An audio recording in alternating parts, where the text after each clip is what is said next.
The Black Order is coming to Marvel Strike Force. Is that a good thing? Corvus Glaive also looks like he is arriving very soon, and so are some changes to Alliance War. All that and more with Khasino on your Marvel Strike Force weekly news update. And if you're ready for it, guys, Khasino, tell him what to do, brother. Let's go promote it. Wait, Khasino, we can't promote it right now. It's not in the store anymore.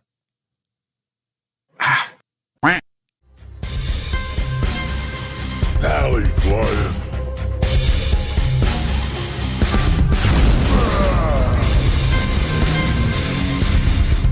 What is up, Valley Maniacs? ValleyFlyin here. I am back. Welcome to your Marvel Strike Force weekly news update. A lot of stuff going on. As usual, I am joined by my brother, Khasino. What is up, Khasino? How are you doing, man? I'm doing good. What's going on? Super sweet, brother. So a lot of things going on in the game. We got the Black Order. We got more details in an official strike time video.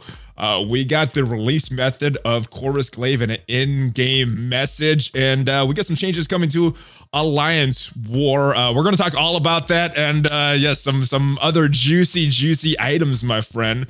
So first thing I wanted to talk to you about, there were some bugs that we mentioned last week, the beta orbs, the second strike milestone orbs. It looks like both of those issues got solved. The beta orbs are back in the game for a limited time, able to claim those, and second strike milestones. They came in pretty quickly. It did not take a week. It did not take 2 weeks.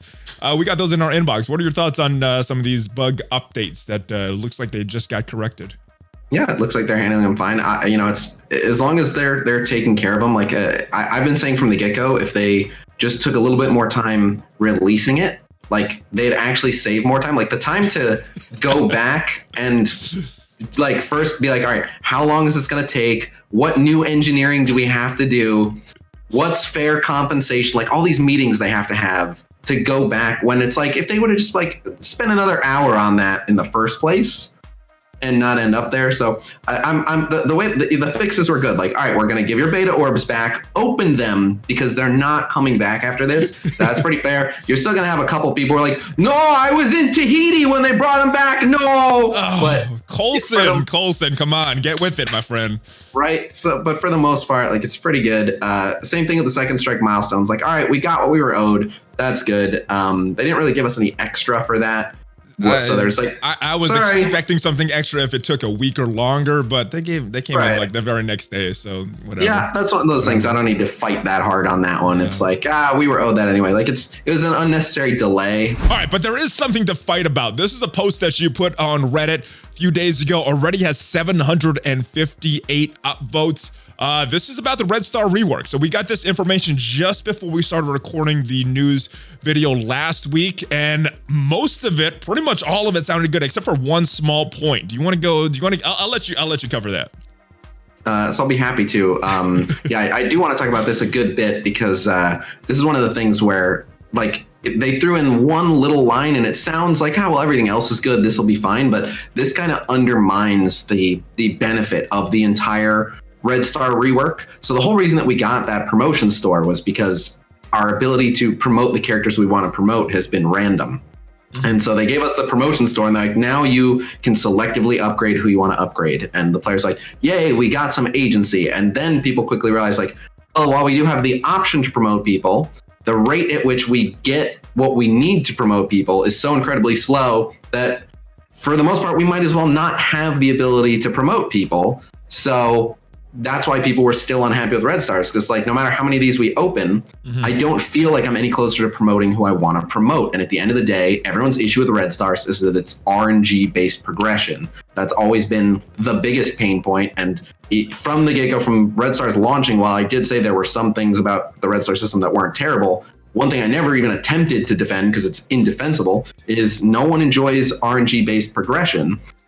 Players like having control. And so what they're going to be doing is new characters, because this does not apply to any existing characters. So if a character, even if the character is currently unfarmable, if they currently show up in the Elite store, they're going to continue showing up in the Elite store. Yes, I'm happy you brought that up because I've been getting a lot of questions about what happens to Toad, Blob, what happens to all these legendary characters now. But yeah, if they're currently in the store, then they're not going to be removed from the store. Yes, and legendary characters actually get a bit of a better deal than a lot of the other characters. Legendary characters, they said the current plan is to consider them farmable during the second pass of their event.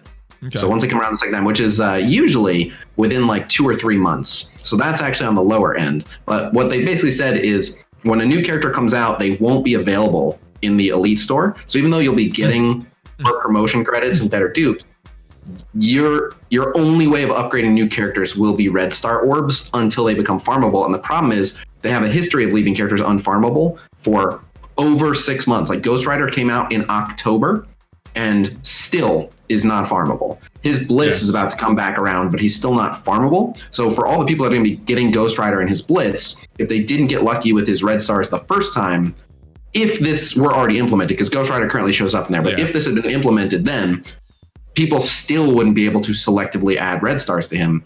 And that's a problem. Now, their stated reason for why they're against this is that they don't want whales being able to buy characters straight to 7 gold and straight to 7 Red Star, which I think is perfectly fair and reasonable. That makes sense. That does make sense. I would agree with them on that.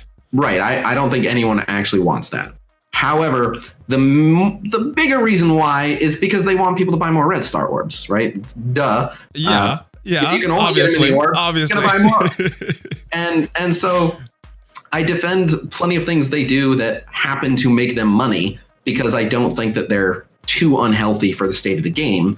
But I feel like Red Stars has been a thing that's made them a lot of money at the expense of some fun for a while now. And by saying like we're doing a Red Star rework, originally I said like I'll give them like a year to just kind of take advantage of players with Red Stars, and after that they'll have to figure out a new way, some new system to take advantage of players and leave Red Stars be. I so hate. Maybe, who knows? But as soon as I heard Red Star rework, I'm like, okay, good. They're gonna stop, using Red Stars to just put people in a position where they're either spending or hoarding things, and it's just their progression is purely determined by RNG. And they're not changing that. And the problem here is this screws players of all levels, especially like I know a lot of really hardworking free-to-play or very close to free-to-play players who the only reason they're able to kind of keep up with some of the whales is that they are very, very particular about like hoarding their orbs and saving their resources and giving themselves the best chance and saving cores to really hard farm just the right characters. Like there are a lot of players who take a very tactical resource management approach to the game, and that's how they're able to keep up. And this completely takes it out of their hands. And now it's like, nope, if you didn't get lucky, deal with it. And maybe deal with it for 6+ months. And it feels real bad for, free-to-play or close to free-to-play players who are doing everything they can. It feels bad for whales who are going to drop a bunch of money, getting a bunch of the gold stars, and then they can't get the Red Stars, even if they drop a bunch of money on the Red Stars. But I also want to note, plenty of people have been kind of looking at this and being like, well, it seems like it hurts the whales more. And I disagree with that, particularly because the new drop rates on 3 and 4 Red Star are just so that, for the most part, anyone who whales out on the Red Star Orb offers when a character comes out is very likely to get 3, maybe 4 Red Stars. So whales, while there still will be whales that get screwed here and there, but generally whales will be all right more often than not. It's everyone else who, with the free orbs that they get weekly, they get roughly 10 free a week. Yeah. That's not going to be anywhere near enough. You can save for 3 months and go all in on a character. And a perfect example is like Worst Effing Gamer just opened 124 Red Star Orbs for Proxima, and he only got her to 3 Red Star. And if he couldn't selectively promote her to 4 with everything that he got, her focus would still be insufficient. And that's 124 banked orbs. So you don't want to see an instance where people like went all in on Ebony Maw and then they just can't get the Red Stars for him and they're just stuck for months. So, I mean, that we're going to bring that up in when we start to talk about the Black Order, but that is kind of my fear with the way that Black Order team is designed. Everybody's probably going to be wanting to use that. And if everybody's using the exact same team, it's going to come down to how much you spend for the gold stars and how much luck you get in these Red Stars now that you're not able to selectively promote certain characters. So that is going to be a problem coming up with this new meta alliance team. Yes, and I do want to talk about that. But so real quick, my solution, just so people understand, my solution is pretty straightforward. If they're worried about people buying them up too high, I was saying just allow new characters to appear in the elite store, but only up to 4 red star.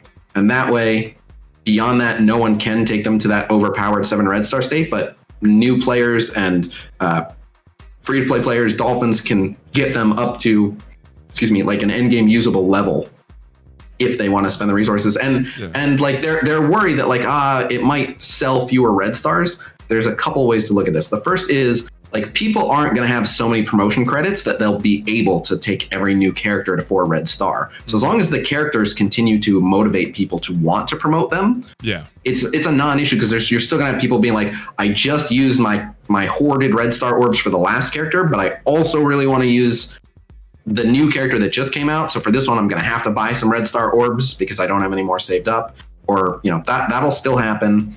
And then the other thing is I'm worried that they'll, again, just looking for, you know, them, if they're under the impression this will earn them more money, I think they'll sell fewer character offers, because now even investing $200 in a new character to get them a bunch of gold stars is still a gamble. Unlike before, where you could be like, well, at least I have a path to bringing them up to speed.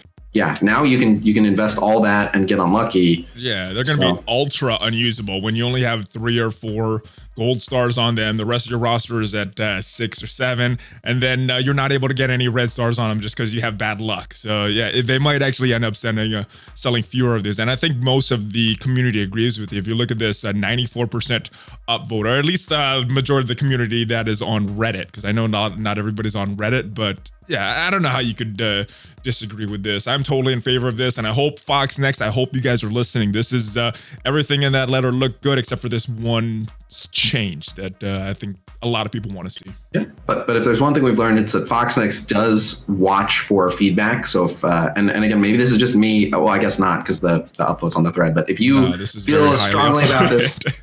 If you feel as strongly about this as we do, make sure to make noise and make sure that they see it, because we want them to hear it.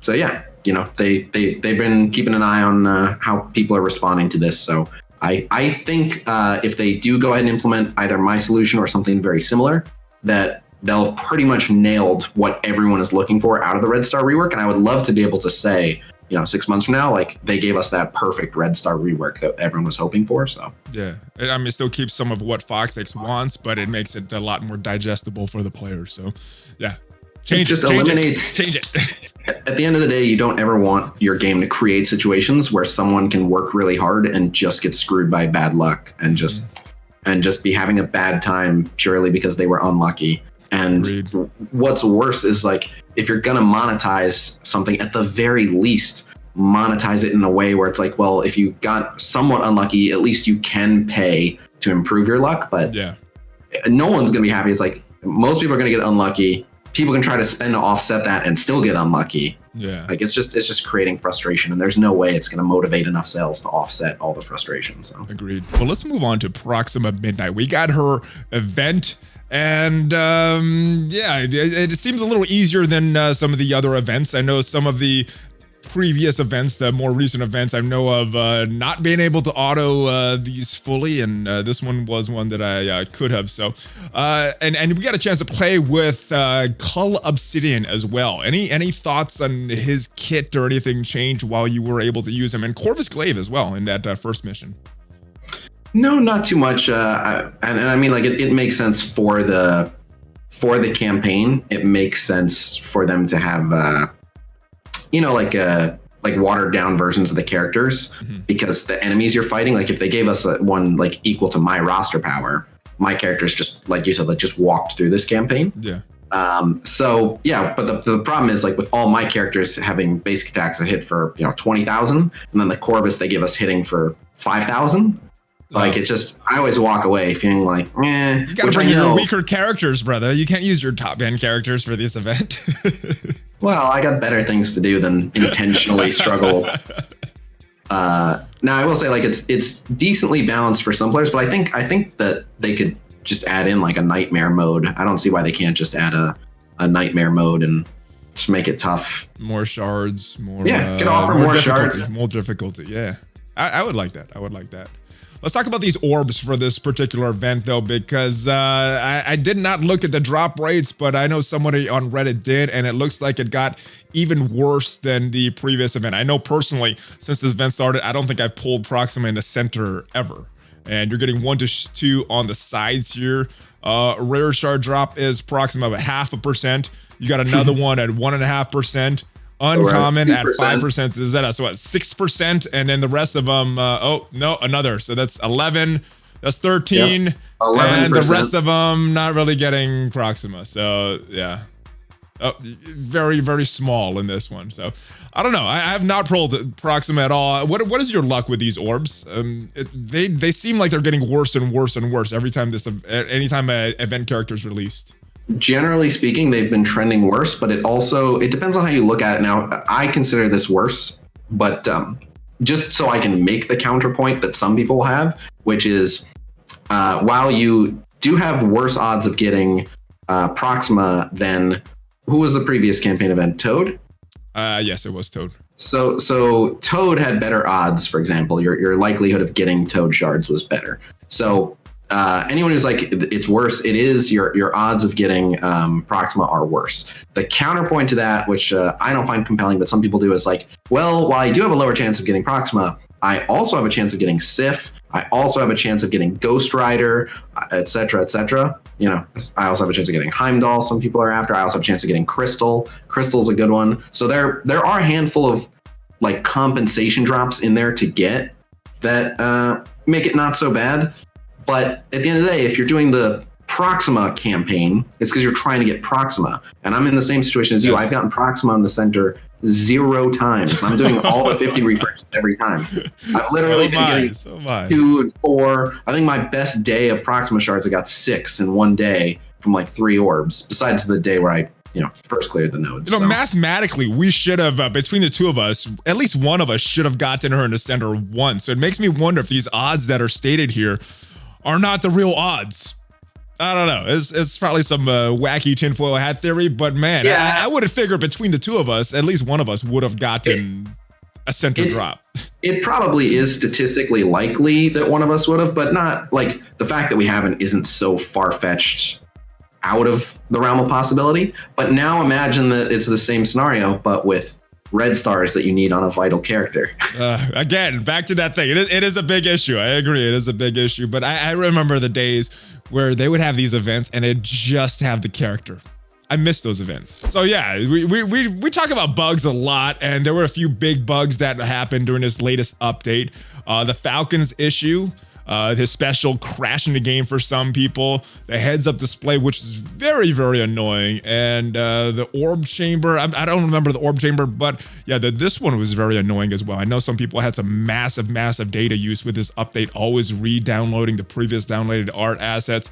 It arrived in the store. Are you aware of any other bugs that were not addressed during this 3.10.2? Yeah, I mean, I could list off more bugs that there currently are, but it's good that they got these fixed. I mean, most of the bugs are pre-existing. There might be one, but at this point, I don't think there was a bug introduced with this patch that they haven't gone and fixed. Just a bunch of ones that have been around. Yeah, I mean, there's been some that have been around for a while, but yeah, I think all the major ones that were introduced are solved by this latest update. And it's been a while, so if you haven't downloaded the latest update, make sure you guys are doing that to make sure that some of these bugs are at least fixed. All right, Hydra Sniper Blitz. We just got done with that this past weekend. The scores didn't seem that obscene. What is your thoughts on this and the predictions? Where do you see these Blitz scores trending for this Sif Blitz, and then the upcoming Blitz that we're going to talk about for Ghost Rider? So we'll talk about Ghost Rider, but yeah, Hydra Sniper was within the realm of what we predicted. It was towards the upper end. We had a couple people that were like lower, around like 6, 7. And then we had, I think it actually came down to someone said 8.1 and someone said 10, I think. And okay. It landed at like, right in the middle. Yeah. Yeah, it landed right in the middle of those two. Literally, it was like a difference of like 5K who was actually closer. But you guys do pretty good with your predictions without all these extra things that are thrown in there, like these fragment blitzes and extra energy going in there, right? I mean, even this one though was kind of weird because what made this one weird is it was a like minion, which they don't do very often, but it was a minion for a new character that most people just got, and it's a minion that most people didn't farm. So like most random minions, like if they just randomly did like like an aim monstrosity blitz, like that one would be a good bit lower because most people like, I don't urgently need that. That team isn't a big deal right this moment. I can already go and farm that character somewhere. But Hydra Sniper, like people just got Red Skull and then realized like, oh, I've been diverting no time and energy and effort into my Hydra team because prior to this, why would I? And so now you had a lot of people like, actually, I would kind of like a big Hydra Sniper now. So this one was a little tricky, but fortunately we predicted it. Guys predicted well. We did. We had a bit of a, like, I always am like, don't give us too much credit when the spread is so big. Like on the low end, we had like 6 mil. On the high end, we had like 10 mils. Like the likelihood that it's somewhere in there, we don't aim to just be like, oh, just say it's anywhere from 2 to 20. We'll get it. But I post what people think. So if you have some people thinking low and some people thinking high, that's what you're going to see on the graphic. But yeah, we did all right with Hydra Sniper. I was one of the people who thought it would be lower. And my thinking was, Hydra Sniper is farmable. I don't think that many people are going to view Hydra Sniper as super critical. They probably just used a good amount of their charges that they had because Science Supreme came with red stars, and the blitz after this is Sif. So I can't imagine anyone using a bunch of extra charges just for Sniper and not caring about red stars, Scientist, or Sif. But that's more people than I thought went pretty hard for Hydra Sniper. So. Well, let's shift gears to Sif. I've seen your predictions for the top 2,000, probably around the 16 to 18 million as far as the spread. What are you thinking of people going for Sif? I mean, there's a red stars involved. She is a coveted character to unlock. Black Bolt. How hard do you think people should be pushing for this character? Well. Excuse me. I mean, Sif is a decent character, and she has amazing synergy with one of the top teams in the game. Like, if you want to get like as critical as possible, the harshest evaluation you can give the Asgardians right now is that they're like the 3rd or 4th best team in the game. So Sif being a core member of that team is definitely a reason to go after her. Now, that said, she is arguably the most replaceable member of the team, in that like Captain America does fine there. Several other tanks do fine there. But she benefits from all the things that help the Asgardians. She adds a lot. She gives, like, I think Hela gets more damage, or she gets more damage from Hela, and everyone gets extra regen because of the Asgardian. So there's plenty of benefit to having that 5th Asgardian. And the bigger thing is plenty of people need Sif for Black Bolt. Yes. But so you'd mentioned like top 2,000 for this blitz. So this blitz doesn't have top 2,000. It has top 1%. Yeah. Okay. Correct. So thank you. No problem. Also, because a lot of people have been asking this, like, what is top 1%? Is it more or is it less than top 2,000? So it's a ballpark because the number of people who participate in every blitz is a little different. But generally speaking, the average is about 280,000 participants. Okay. So roughly the top 2,800 are the top 1%. So it's a little bit more generous than top 2,000. But if you're ranked 2,800, that does not guarantee, like, you might be just outside top 1% if too few people, like a blitz having 260,000 participants is not unheard of. So yeah, but somewhere in that ballpark, I'd say around rank 2,800 is about the 1% cutoff. But the other thing that makes these a little bit tough to predict is like Sif is farmable somewhere else. So it's not like if you don't get her here, you can't get her, but it's just before a legendary event. So maybe you do have a deadline to get her. But even people like the people who are harder to predict is the people who are like, oh, I already have a 6-star Sif. No matter where I rank, I'm not about to get 7-star Sif. It's, I'm not going to work that hard. But how big of a motivating factor, right? Yeah. If you only have her at 2 red star, you're like, I'm going for top 1%. I want 4 red star. I don't care about the shards, I was thinking about it for that Scientist Supreme. I already have her 7 stars. I was thinking about, a 5 red star Scientist Supreme would be very nice. But yeah, I saw your predictions. I'm like, yeah, it's okay. I don't want to go that hard with it. But Sif brings up an interesting point. All the things you said about her is true. Unlocking Black Bolt, a good character for that Asgardian team. I'm actually thinking about bringing her into Dark Dimension 2 or 3, excuse me, because she does have a skill tag, and there's not a lot of skill characters there, and she does fit in that cosmic campaign. So that is one character that I am considering. Not a lot of value other than getting in, but and if you have possibly taking Sif in there. If you have a high level Sif on your Asgardian team, she is like a stubborn goat tank. Like she will just block so much, and because of her high block, she might block status effects. So if you dispel her, it's only like 1 or 2 more turns before she just jumps in and taunts again. She's stubborn. Every time she taunts, she's dealing damage back with the counters. But yeah, she's a pest of a tank, especially in a fight like against Asgardians, where with all the stealth and all the other mechanics, like the fights tend to go on, and the longer the fight goes, she just keeps popping up, and yeah, she's a pain. So a really strong Sif, like a gear tier 14 Sif. I've ran into those in war. They're not fun to deal with because you can't disrupt them. You can't really remove the taunt. You got to go through her. You can't go around her. So that makes that Asgardian team even tougher when you have a strong Sif. She's a pest, but I do want to highlight here on the Hall of Shame. I feel really bad for one individual in particular. I hope it's not me. What was no, okay. It's not you. You've done the you've done the Overachievers Gaming podcast, right? Yes, I have. So one of the hosts, Vash. Yes. A moment of silence for him. Oh, he sent me screenshots. He's sent me screenshots. So you know where I'm going with this. I know where you're going with this. I know where you're going. He decided he was gonna put in the effort, and he was gonna go for top 100 for Scientist Supreme.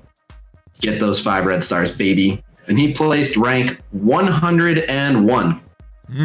Yes. Which is brutal. And so then to blow off some steam, it's like, all right, well, Hydra Sniper won't be that bad. I do need Hydra Sniper shards. Let me hit top 100 for Hydra Sniper. And he placed rank 101 for Hydra Sniper as well. I'm sorry, brother. I'm sorry, brother Vash. It goes that way. So I've been very close. I feel your pain, man. F in chat for Vash. F in the comments, man. That's so right. Yes. And you see plenty of people who say like, oh, if that happened to me, I'd just quit. I'd be done with the game. So I feel you. I stay feel strong, Vash. All right, real quick blurb. Magneto event, as we're recording it is going on right now. How valuable do you think Magneto is in today's meta? Do you think this is a character that people should still be going hard and farming these characters to unlock him as a legendary? Absolutely. Magneto is really, really good.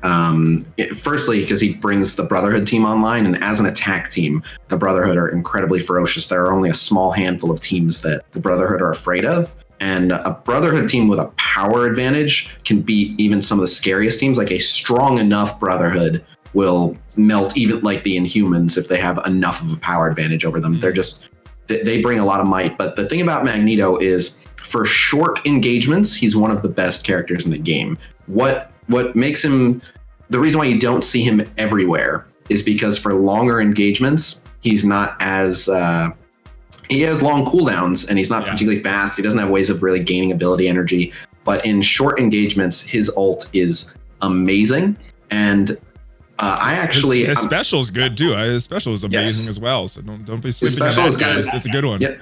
And it is unavoidable. The disrupt is great. And I mean, even his basic is something that has multi-hit, which is great. It hits multiple targets. But in my opinion, I'm going to be redoing my team recommendations for Dark Dimension 3. And I think one of the top global characters that's getting a bit overlooked is Magneto. Just because as long as he has the focus, he can show up and blind like 8 of 10 enemies in one move. And that is so many free turns, so to speak, that you get to deal extra damage. So you don't get to do it that often because the cooldowns, but when you do get to do it, you get great value out of it. So maybe I will bring him in. I don't know. All right, so we did talk about this earlier. Corvus Glaive is going to be released in the Backstab Blitz. So yes, what do you think of Corvus Glaive being released as a Blitz character, coming off the backs of some of these crazy Blitzes that we just talked about? Red Skull and a bunch of others. Corvus Glaive, Blitz character. Yeah, I mean, there's always one. That's like their go-to release method. It's easy for them to put together, and they know as long as they don't do too many of them in a given patch, that people will go for it. And they probably sell their Blitz offers for Blitz recharges or whatever when this is going on. I'm not sure. And because it's such a time investment, while plenty of people are willing to put in the time and Blitz really hard, some people feel more comfortable buying character offers when they're like, oh, it's not that I couldn't spend 25 hours blitzing for this character. It's that I'm fortunate to be in a position where I make enough that I'd rather spend $50 and save myself 25 hours. But at least that's one of those things where it's like you can grind it out and earn it for free. If you would just rather buy it, what you would get for your money's investment isn't too far apart from what you'd get for putting in a lot of effort over that time. So I actually like Blitz as a release method. I would bracket up Blitz a little bit so that you didn't have people like fresh out of the beginner bracket, basically forced into the lowest tier with just no hope of placing higher. So let me expand on that. They have that beginner bracket. They have the everybody else bracket. Do you think they should make a third or a fourth bracket for Blitzes, especially in this day and age? This game has been out over 2 years now. Just 2 brackets for all of these Blitz characters seems a little unfair for people that don't have the rosters of people that have been playing for a long time. Yep, it's terribly unfair to them. And yeah, I mean, there's a lot of ways that you could do it. A couple of ways that have been described or suggested. One is you could do it like, if you're 360 days played or less, you're in this bracket. And if you're over 360 days played, you're in the other bracket. And that way, newer players get to play against newer players and yada, yada. Another way they could do it is have like 2 simultaneous blitzes. One is like you can only use 5 gold star and up characters, and the other you can only use 4 gold star and below characters. And so depending on like if your roster is half and half, you might be able to get like middling scores in both, and hopefully the rewards add up to if you're able to do well in one or the other. On the flip side, if you're mostly low gold star characters, you can do really well in the one. If you're mostly high gold star characters, you can do well in the other. And it would kind of force people to innovate some new, more mixed up Blitz teams to be more fun. So there's a lot of ways they could do it. But yeah, at the end of the day, I would just definitely do something rather than have new players just stand no chance, really. So.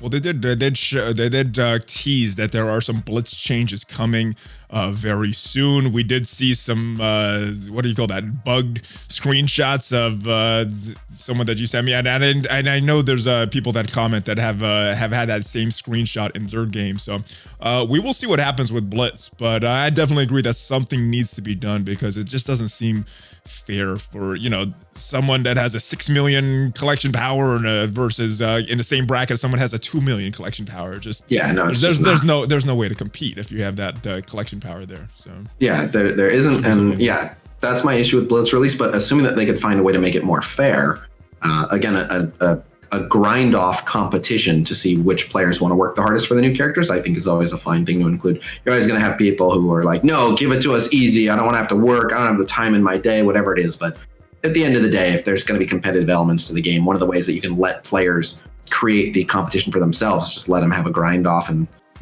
if you're mad at what the scores are, tell your fellow players to stop working so hard, I guess. But all right, Marvel Strike Force Awards, another thing that we got in our inbox. Now, we did get discussion of this a few weeks back, but I have not opened this. What kind of awards are we looking for, guys? Well, they just made up some like goofy categories. Like this is just supposed to be like a fun 2-year award show thing, and just kind of letting players vote on like what most people agree was the best. Like one of them, for example, is like I forget the word they use, but it's something like best wall or best stalwart, something like that. And it's just like of all the new tanks we released, like who's your favorite tank to use? And it's going to be like a combination of like just who are people's actual favorite Marvel characters, regardless of what the devs made their kits, combined with like what character the most people have access to. So like one of them, for example, was they'd asked like who was the biggest Alliance War menace, like what individual character really shook up Alliance War, and like Carol. One of the options, Carol, it has to be Carol. Well, so they had Coulson, but then they had Red Skull, but they had some interesting ones. They had Hela and Graviton. And I was thinking like, Hela's great, but I don't know if Hela is the one that everyone points to as like what made the Asgardians so fierce. Like they're just a nasty team. And the same with like Graviton. Like firstly, plenty of people use AIM on offense. And then like, I don't know that Graviton gets the credit for like there's some teams. AIM. There's some teams like the AIM team, the Asgardian team. But if you think of one character, I think it has to be Carol. I think it's Coulson. I think Coulson is just it's so ridiculous. Like Coulson's like, oh no, I just decide someone gets murdered before anyone else does anything. And that my team has enough offense to maybe murder a second person. But don't get me wrong, Carol, I don't think Carol is on there. I don't think they consider her. What? Oh my god, I'm gonna have to open this as soon as we stop recording this. Because it is Carol that people don't like. It is, but so like one of the ones listed that I remember, I was like, this is one of the better options and it will never win, was Mr. Sinister. And like I have an actual strong Mr. Sinister and he gets me a ton of ward defense wins. He gets underestimated constantly. No one knows how to play against him. I had literally a pair of just Mr. Sinister and Mystique as a duo win like 6 fights based on who he was cloning and then just 3v5ing them. That character is so nasty on defense if the AI chooses the right opponent. Oh my goodness. Yes, it could be super nasty. He is, but the reason he'll never win is because Mr. Sinister is not farmable. Almost no one has high red stars on Mr. Sinister, even the ones that do have high gold stars. So like no one has experience using him. So I know this was a goofy thing and I'm overanalyzing it, but I was just looking at like some of the options. I'm like, some of these characters might be the right answer, but they're so new that no one really knows anyway, or they've been unfarmable for too long. But yeah, I think this is just like a goofy, fun thing, but it's just going to be people voting for their favorite characters pretty much. Agreed. I like goofy fun though. Yeah, I'll take a free gift. I don't care. I'm not expecting much. It'll probably be like, I have no idea what it is. Don't quote me on this, but it'll probably be like, here's 100k gold and 2 premium orbs or something. I'm not expecting much. Hey, but here is what I am expecting. I'm expecting when they announce the winner, Cerebro in a tux and all that good stuff, the flashy lights, the background music. That is what I am expecting. Yes. Yeah. If they cheese it up, I will be happy. But it'll probably just be like still working from home, just sitting in a living room, just reading off like a tux. In a tux. It has to be in a tux. Hey, tell them. All right, and it is about time. Symbiote Spider-Man Milestones reoccurring. I gotta say, personally, I'm very happy for this. What are your thoughts on these milestones finally coming back? I'm excited for it, and I have been fortunate. I whaled out quite a bit, and I believe I got a really good drop on Symbiote Spider-Man, and I definitely got a really good drop on this Red. So I was like, I got super lucky with this character, but that has put me in a position where I'm able to tell people this is a busted, overpowered character. He may not seem that way if you're just looking at his kit, but I promise you, like, this character is loaded. He is incredibly strong on any team, but in particular, him with Venom and Carnage, that 3-piece is phenomenal. Yeah. And if, assuming that they eventually add more symbiotes, which it's looking like they will, if the 2 new symbiotes are even kind of good, it will catapult that team into like a top 3 team in the game instantly. Like as it is, this team pulls off crazy wins. This team can beat the Asgardians. It can beat Coulson at roughly even power. Now that takes some RNG. I'm not recommending, like, if you have that, start rushing into war with that right away, especially if you don't have a strong symbiote Spider-Man, but they can. And again, assuming they get a couple more characters that are even kind of on the level of the other characters on the team, they're just going to be bonkers. But yeah, the symbiote trio is amazing. Symbiote Spider-Man, despite being a brawler, they are a trio. Well, I think it's funny because I thought Miles was a pretty good character. I thought Spider-Man is a pretty good character. These guys die so early, and it's just the 3 of them taking out teams, taking out raid nodes. This is crazy. It's crazy what those 3 can do. It is, but it's so that those 2 get shafted. Miles and Spider-Man are good, but Miles and Spider-Man have always suffered from being vulnerable, and nothing really protects them other than their own dodging and stuff. So in the past, they've been able to win short engages by ending the fight pretty quickly.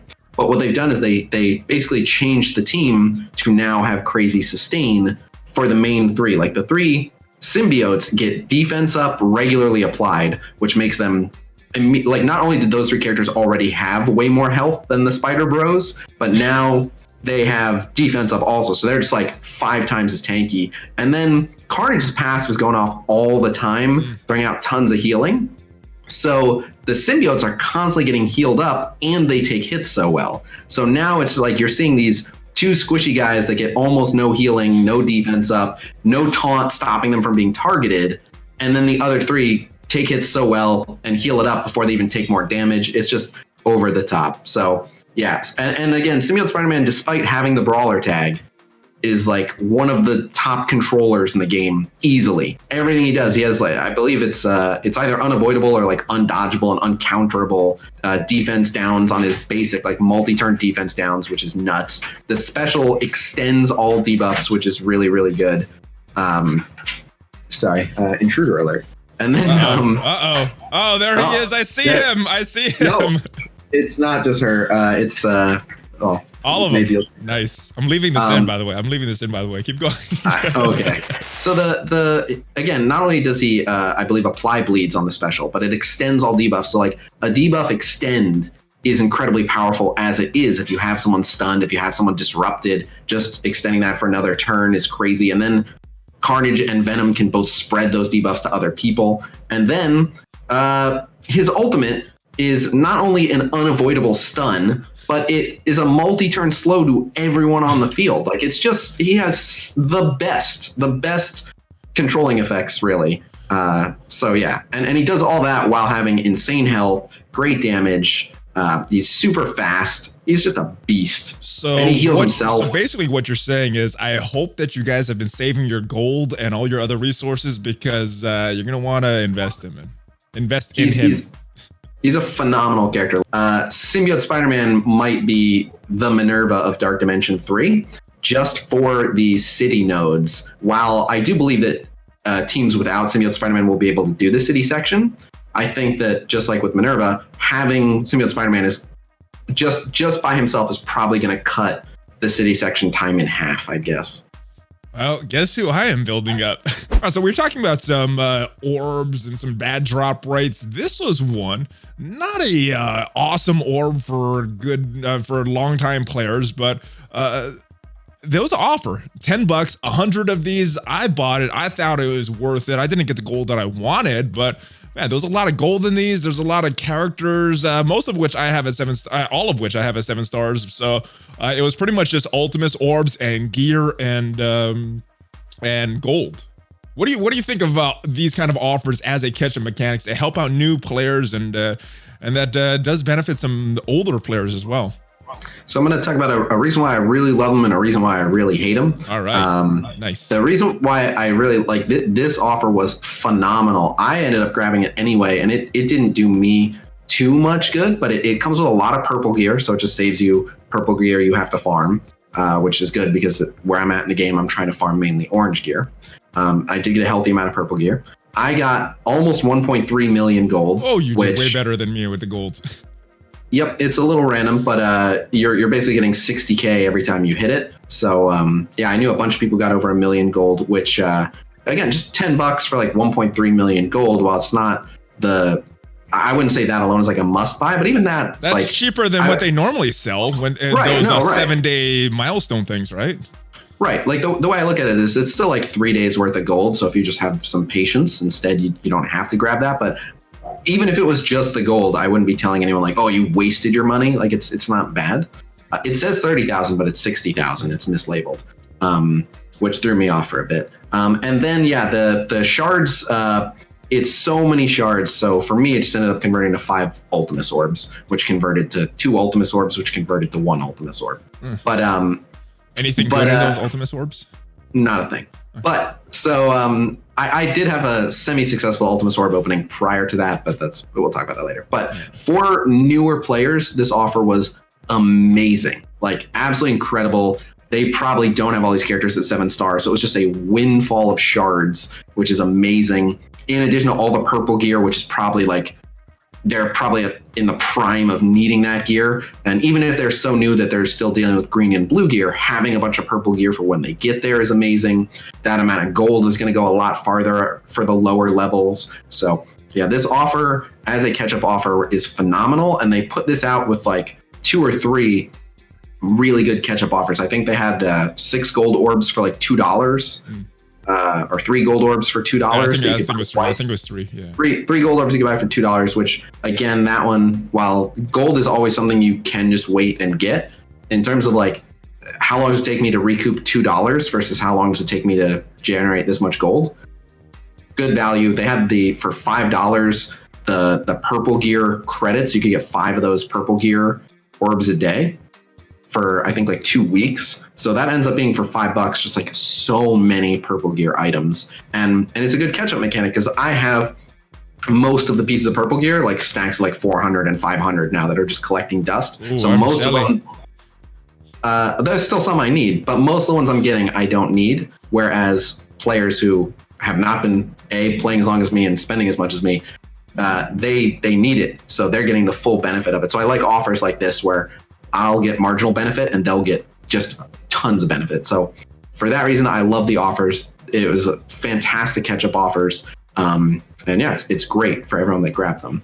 The reason that I don't necessarily love these offers though is because not everyone can or will buy them.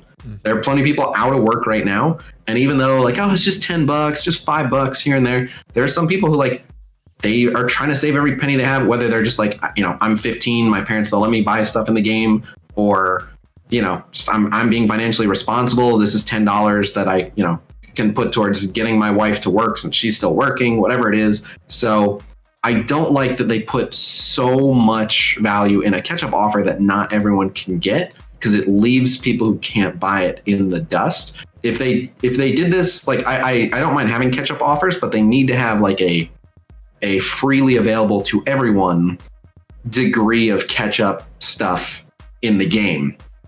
Not just like, well, if you want to catch up, it's real cheap, which like real cheap is better than real expensive, which is what it's been in the past.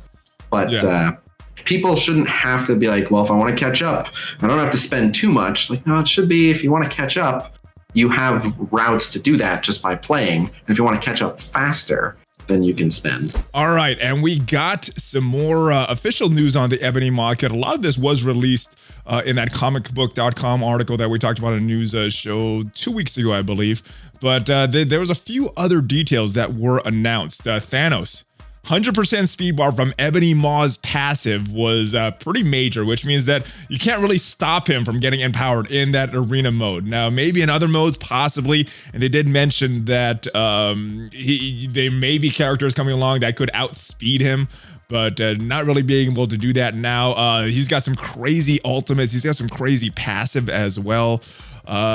This team is just looking very, very strong. What did you think of the news that we learned from this Strike Time episode about Ebony Maw and the rest of the way this Black Order works? Yeah, I mean, there are still a few details we don't have, like specifically the stats for, Ebony Maw and what else he does, but it's starting to sound like this team is going to be untoppable as a team. Again, I still want to see some numbers in terms of like if there's a passive that gives everyone extra resistance, extra focus, things like that. We'll have to see some numbers on how they can be dismantled and if hybrids can take them on.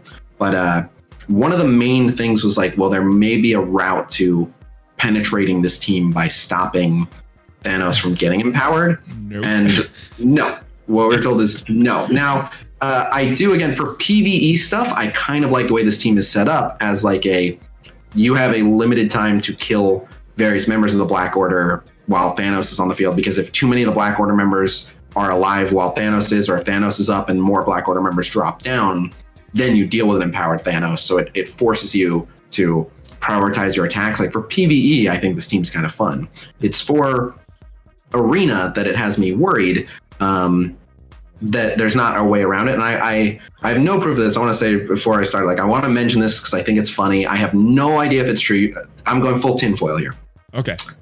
It is possible that a loophole that we previously mentioned about shutting Thanos down was part of their kits, because we hadn't heard anything about this turn meter. And it's possible they were just waiting to drop this reveal. I'm sure there are going to be people in the comments like, Khasino's so arrogant to think that he influenced this, blah, blah, blah. But a couple of my Alliance captains who've worked with me on the tier list former captain, one of them, had been talking about like there may be just the right setup, like of 3 core characters to shut down one member of the Black Order before Thanos takes his first turn. And having that theory was fine, but then when people heard that he was going to do this Q&A about Ebony Maw, they insisted that I put in the question, like, will this be a route to get through this team? And that might have prompted them to be like, oh, we got to put a fix for that. We'll just make Thanos go immediately. Right. I have no proof of that. It's your fault, Khasino. It's all because of you, including that question there.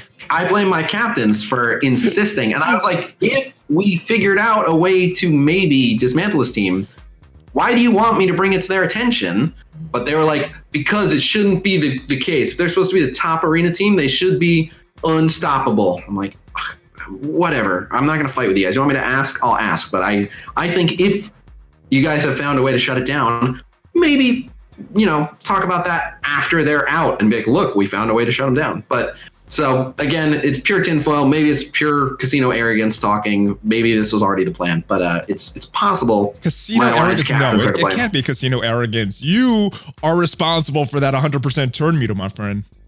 It is possible. But yeah, so that I thought was kind of lame, and I guess this is going to roll into like the hard-coded arena discussion where we plan on doing that. Yeah, let's talk about that. Let's talk about that. I'm not a fan of this team kind of being required to win at arena. Now, maybe they're not. Maybe his Thanos' kit is solid enough with Ebony Maw, because Ebony Maw's kit looks very solid. Maybe it's just those 2. You could use another 3, but man, I don't like the way this is going, especially coupled with the Red Star thing that we talked about earlier, not being able to purchase these newer characters in the store up until they become farmable. So this could be a problem. It's going to be a luck fest with Red Stars, and it's going to be a spending fest with how many gold stars you could get on these characters until they become farmable. That is a problem for me. Everybody running the same team, and it's just whoever gets lucky is going to be at the top of the arena. Yep, now that is the case, and I don't like those aspects of it, but to some degree, Arena has been a bit of a spend fest as it is. Like, if someone's just willing to whale out like crazy on a new character, on all new characters, like that person's usually towards top of the arena. And it's the same thing with a luck fest, which is like within reason. Like if someone gets 3 of the members at 7 Red Star, like that already could have happened and they already would have been stomping. The new curve makes it so that like, I mean, I do see some weird teams in there. I do see some Punishers. I see some Visions with very high red stars. That Ghost Rider that I know you hate has with those red stars. Not everyone is running that same team. So there is a little bit of a diversity, but. Well, right. That's what I was going to mention was the Luck Fest was there. The Spend Fest was there. It was the constrainment of working outside of the box teams. Now high red stars on someone else doesn't matter. Because, and presumably, like, we still don't know 100% until we see it.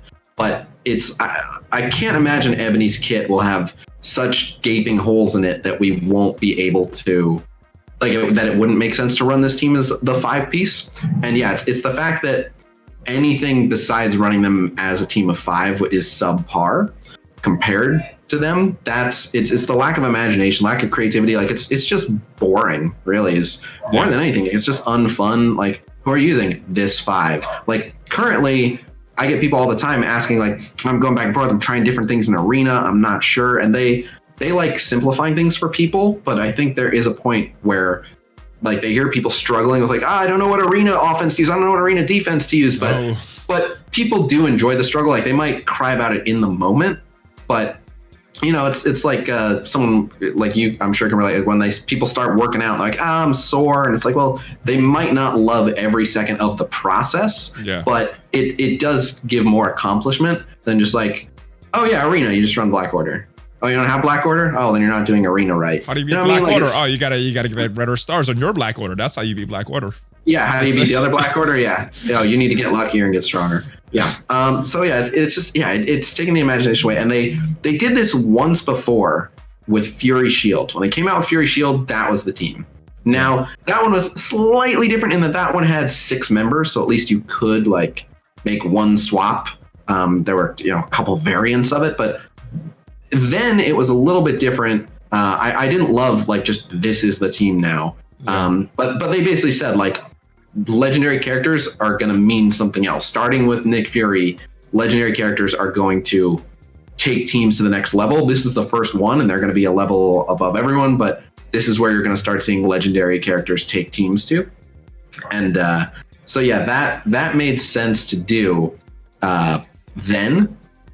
But since then, they've done it where hybrids have made sense. So I'm just really hoping that it still makes sense to use hybrids. But I don't know, man. The empowered Thanos kit, that second ability, is just insane. But it also really depends on his focus. Like, nothing suggests that he's going to have crazy enough focus to pull off that ability on some of these top teams with crazy resistance. So yeah, we'll see. But what happens? We'll see what happens. I'm scared, but that's kind of how this game, these kind of games are with power creep. One thing dominates, and then something eventually is going to be able to be the hard counter to the Black Order. And hopefully at that time, if this is like a locked-in meta, hopefully we will get some more diversity in who people are using in the arena offense and defense.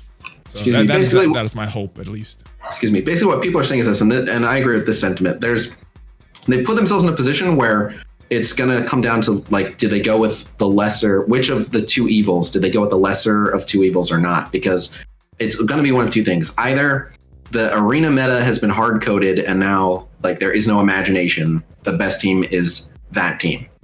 And the alternative to that is hybrids are still good and better. But if hybrids are better, you're never going to see empowered Thanos. So why make this whole team around empowered Thanos and how awesome empowered Thanos is if you don't want to use empowered Thanos because other teams kick his ass? Yeah. So yeah, for me, it's a lose-lose for them, and I don't know why they did. Why? Alliance War League update. So I think this is what we've been waiting for. We saw a little bit of this. You let me know if you think this is going to combat the shelling, because that is ultimately what I think this is for. So these are planned changes to Alliance War Leagues. They're going to give people more incentive to move up the ranks. We plan on implementing many of these changes along with a few others for the next war season. I'm very curious to what those others are that they're not announcing. Moved orange ability materials from the top season rank rewards into the gold, platinum, and diamond league rewards. I think that is good. Increase the amount of war credits and elite war credits awarded for losses based on community feedback. This one has me confused a little, so maybe you could explain this one to me. Additionally, along with the major client release the first subsequent war season will have the following change: adjust the way that war scores are calculated, reduce the weight on total collection power, increase the weight on wins through a score multiplier. So I don't know, explain this to me, because it wouldn't increasing the wins like give people more of an incentive to shell? So I think that they're counting on the top two changes, just dismantling shelling from the get-go. So while those bottom changes might encourage more shelling, it's still just the fact that now having a stagnant league rank is going to cost you all the good rewards, and the fact that if you are actively trying to improve your rank, even when you lose, you'll still get more war credits and elite war credits. You're not, like, the previous reasons for shelling were getting amazing season rewards and getting more war credits and elite war credits. So what they're saying is you can afford to lose a little bit now and still do fine on war credits and elite war credits, because you'll still get a healthy amount for losing. And the bigger rewards that you've been shelling to get are no longer going to be given to you when you do terrific in a war season. You're going to get them when you climb up your rank, which you can't do if your alliance keeps taking 6 losses in a row when you hop.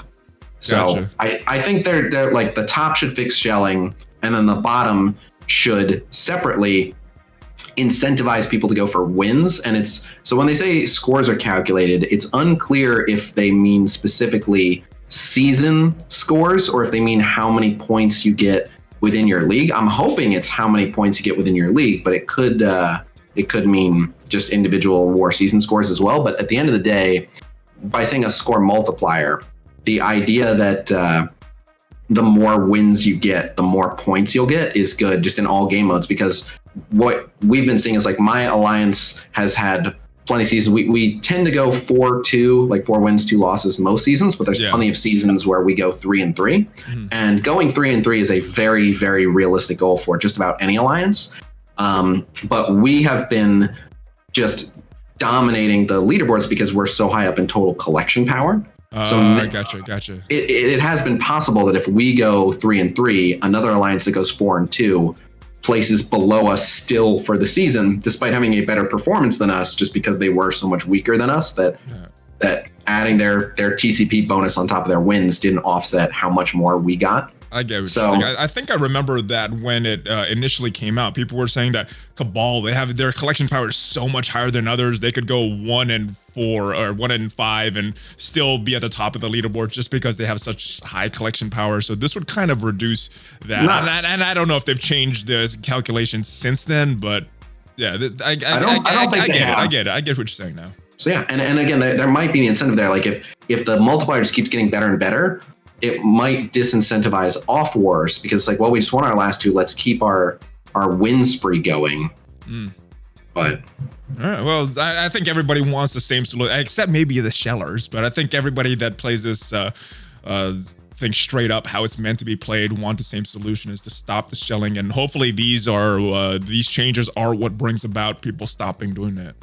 Well, I'm going to assume even the Shellers want this, because like the Shellers can't enjoy never going up in league rank. Like they just look at it and like, well, the rewards we're getting by doing this are compensating it. But like I'd imagine it's a hassle always shuffling back and forth. So, not having to do that anymore, and then actually being able to have a league rank that they're proud of. War against someone that's near your collection power. Jeez. I mean, they might just be sissies. They're probably Could be. All right, and a couple quick notes on some upcoming blitzes. We talked about this a little bit earlier, but Ghost Rider is the next blitz after Sif. And after that, it looks like Iron Fist won the blitz polling against, who is he fighting? Miss Marvel? I think it was Miss Marvel, but I don't know. Yeah. Iron Fist won, and Ghost Rider's the next blitz. Any thoughts on these real quick? Whether it was Iron Fist or Miss Marvel, that one's kind of like a who cares. Like they're both decent characters. It's gonna be Red Star. It's gonna be for Red Stars though. If you don't have those 4 Red Stars, it is possible to get those 4 Red Stars on those characters.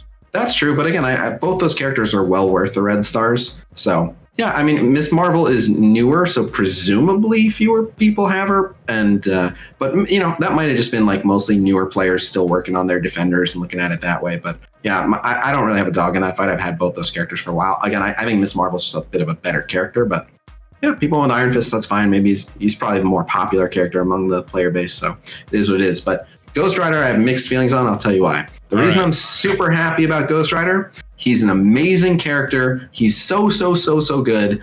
He has not been available anywhere for a while, so I'm so glad he's coming back to Blitz. I'm very, very excited for the Ghost Rider Blitz. I'm going to be going super hard for Ghost Rider. Everyone should. He's an awesome character. Supernatural team is great, and him and Elsa has been what's holding back people's Supernatural team, so that's all good. But I'm really disappointed in Fox next with this, because 420 is on Monday. Oh. And Ghost Rider's Blitz ends on Sunday, which means they couldn't even 420 Johnny Blaze it properly. I love that rationale. I love that one. I love it. Maybe you know what? With that rationale, maybe it won't be Iron Fist. Maybe it'll be someone else. Khasino, thank you as usual. It is always fun getting together and chatting with you once a week, bringing everybody up to date on these Marvel Strike Force, all the news of this game that we play. I do, and we didn't script this at all. Valley has no idea why I'm interrupting him here. I'm sorry. I just remembered though. Isn't the next episode the 1 year? It will be. It will be the 52nd episode of the weekly news update, which we have not missed a week. So never missed a week, even out of town, sick, whatever. We've always done these. So it'll officially be the 1 year anniversary episode next week. So we have some ideas, but to be frank, we don't have incredible ideas for how to celebrate. So in the comments, any ideas you have for what would be an amazing way to celebrate the 1 year weekly news update anniversary, we've got to do something. We actually were going to meet up before all this quarantine happened. You were supposed to be coming to Texas. I was like, I'm going to go drive down, plans go away. So yeah, now we don't really have anything official right now. So we have a couple ideas, so there'll be a little something, but yeah, we could use some we could use some suggestions from you guys. So let us know in the comments. Let us know, guys. And hey, if you guys have not entered the contest for Corvus Glaive from last week's news video, make sure you guys go and watch that. Leave the hashtag that is required for that. It will not show up in the YouTube comments because for some reason YouTube filters all hashtags out, but I will approve every comment manually before I do the drawing. So if you have not entered, make sure you go back and watch last week's news video. I know you are involved in a support thing for coronavirus and healthcare workers. I can't remember who the charity was going to, but do you want to tell a little bit about that? I'm involved too. It's a 24-hour streaming coming up this Sunday, guys. Yep, I've been pretty hands-off about it. They basically just said, like, if you say you'll do it, we'll get back to you and let you know what you have to actually do. But yeah, there's a bunch of Marvel Strike Force content creators doing a 24-hour thing with everyone streaming in different windows. I think the goal is to have it be like around the clock, 24 hours of Marvel Strike Force streaming to support some charity that's doing good things for Corona. Again, I've been pretty hands-off, but they said it was for a good cause, and they peer pressured me. They said everyone else is doing it. I was like, well, then I better do it. So yep, cool. So that is coming up. Anything else to promote before you go? No, I should have a new round of infographics coming out. We did the tier list last week, so I'm hoping. I've been waiting for that. I've been waiting to see that. Yep, should have that soon. So keep an eye out for that. And if you're not already on the Discord, discord.gg/Khasino, Blitz predictions, infographics, videos, data mines, content creator Q&A, all sorts of good stuff. Check it out. Cool. Well, thank you once again, brother. And guys, thank you for joining me. I hope you guys enjoyed this. If you did, we do this every single week, and I put out at least 4 Marvel Strike Force videos a week on this channel. So subscribe, smash the notification bell, all that stuff, guys. And check me out on social media. There's some other links down below that support the channel, and I will see you guys next time. Hulk fist bump, baby! ValleyFlyin out!